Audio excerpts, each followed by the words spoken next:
ప్రపంచంలోని అత్యధిక సభ్యత్వం కలిగిన పార్టీ బీజేపీ పార్టీ అని ఆ పార్టీ ఎమ్మెల్యే సుజనా చౌదరి అన్నారు. బీజేపీ పాలిత రాష్ట్రాల్లో అభివృద్ధి బ్రహ్మాండంగా జరుగుతుందని అన్నారు.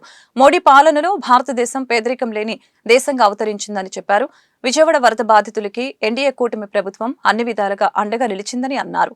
లాల్పురం రోడ్లో బీజేపీ జిల్లా కార్యాలయంలో జిల్లా అధ్యక్షులు వనామా నరేంద్ర అధ్యక్షతన జరిగిన బీజేపీ సభ్యత్వ నమోదు కార్యక్రమంలో ముఖ్య అతిథిగా విజయవాడ పశ్చిమ ఎమ్మెల్యే సుజనా చౌదరి పాల్గొన్నారు. ఈ సందర్భంగా పలు పార్టీలకు చెందిన నేతలు సుజనా చౌదరి సమక్షంలో కాషాయ జెండా కప్పుకున్నారు. ఈ మేరకు సుజనా చౌదరి మీడియాతో మాట్లాడారు. సభ్యత్వ నమోదు కార్యక్రమాన్ని బీజేపీ శ్రేణులు విజయవంతం చేయాలని పిలుపునిచ్చారు. ఈ సభ్యత్వ నమోదు కార్యక్రమం ద్వారా నూతన నాయకత్వానికి రాజకీయ అవకాశాలు బీజేపీ కల్పిస్తుందని చెప్పారు. ఈ సభ్యత్వ నమోదు కార్యక్రమాన్ని బీజేపీ నేతలు సీరియస్ గా తీసుకోవాలని అన్నారు. సమావేశంలో బీజేపీ నేతలు పాలపాటి రవికుమార్, చెరుకూరి తిరుపతిరావు, చరక కుమార్ గౌడ్, వి పాండురంగ విఠల్ తదితరులు పాల్గొన్నారు. భారతదేశంలో ఈ రోజు భారతీయ జనతా పార్టీ యొక్క అవసరం ఎంతుంది. అనేక రాష్ట్రాల్లో భారతీయ జనతా పార్టీ నాయకత్వం ఉండటం వలన అవి ఎలా అభివృద్ధి చెందుతున్నాయి, మనం ఎలా నష్టపోతున్నాం. అంటే దక్షిణ భారతదేశం మొత్తం కూడా డెఫినెట్గా భారతీయ జనతా పార్టీ పెరుగుదల చాలా అవసరం ఉంది.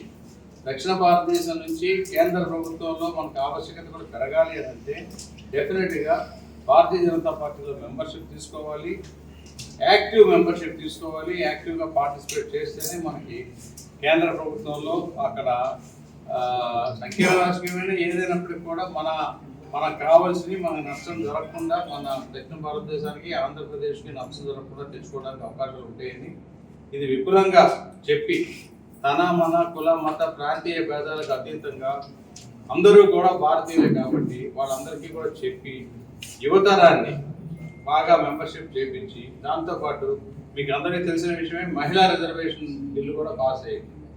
అంటే నెక్స్ట్ టైం వచ్చేటప్పటికి 2 ఉన్నాయి. 33% మహిళా రిజర్వేషన్ అయ్యి చేస్తుంది గ్యారంటీగా. కాబట్టి మనం ఎక్కువ మంది మహిళల్ని నమోదు చేసుకొని వాళ్ళకి కూడా ఇంపార్టెన్స్ చెప్పి చేయడం ఒకటి. దాంతోపాటు డీలిమిటేషన్ జరుగుతుంది. అంటే మనకి ఎమ్మెల్యే సీట్లు పెరుగుతాయి, ఎంపీ సీట్లో కొంచెం అటు ఇటు అవుతుండొచ్చు. కాబట్టి ఇవన్నీ దృష్టిలో పెట్టుకుని నాయకుల అవసరం, సమర్థత సామర్థ్యం కలిగిన వాళ్ళందరినీ కూడా ఐడెంటిఫై చేసి మెంబర్షిప్ డ్రైవ్లో బాగా పార్టిసిపేట్ చేయించి 25 సంవత్సరాల నుంచి వాళ్ళ స్థితిగతులు ఆర్థిక వ్యవస్థలను బట్టి చూసుకొని వాళ్ళు ఏంటంటే వాళ్ళ కాళ్ళ మీద వాళ్ళు ఆర్థికంగా నిలబడకుండా కనుక వాళ్ళు రాజకీయాల్లో తిరిగి పాడవకుండా వాళ్ళు బ్యాక్గ్రౌండ్ కూడా చెక్ చేసి చక్కగా రాజకీయాల్లో వచ్చే ఇంట్రెస్ట్ కనుక చూపెడితే డెఫినెట్గా రాజకీయ ఆవశ్యకత ఏమిటి, ప్రజాస్వామ్యంలో మంచి రాజకీయాలు మంచి పార్టీలో ఉంటే సిద్ధాంతపరంగా ఒక పద్ధతిగా వస్తే కనుక ప్రజాసేవ ఎలా చేయొచ్చు. ఒక ఎంపీ ఉద్యోగం, ఎమ్మెల్యేనో ఇంకోటి పదవులు ముఖ్యం కాదు. పదవులు అంటే ఆ పదవికి వన్న తేవాలి, మంచి దానికి పేరు సంపాదించుకోవాలనుకుంటే పదవి కంటే ముఖ్యం ప్రజాసేవ. ఎమ్మెల్యే అయినా ఎంపీ అయినా ముందు ప్రజాసేవ చేయగలిగిన శక్తి ఉండాలి.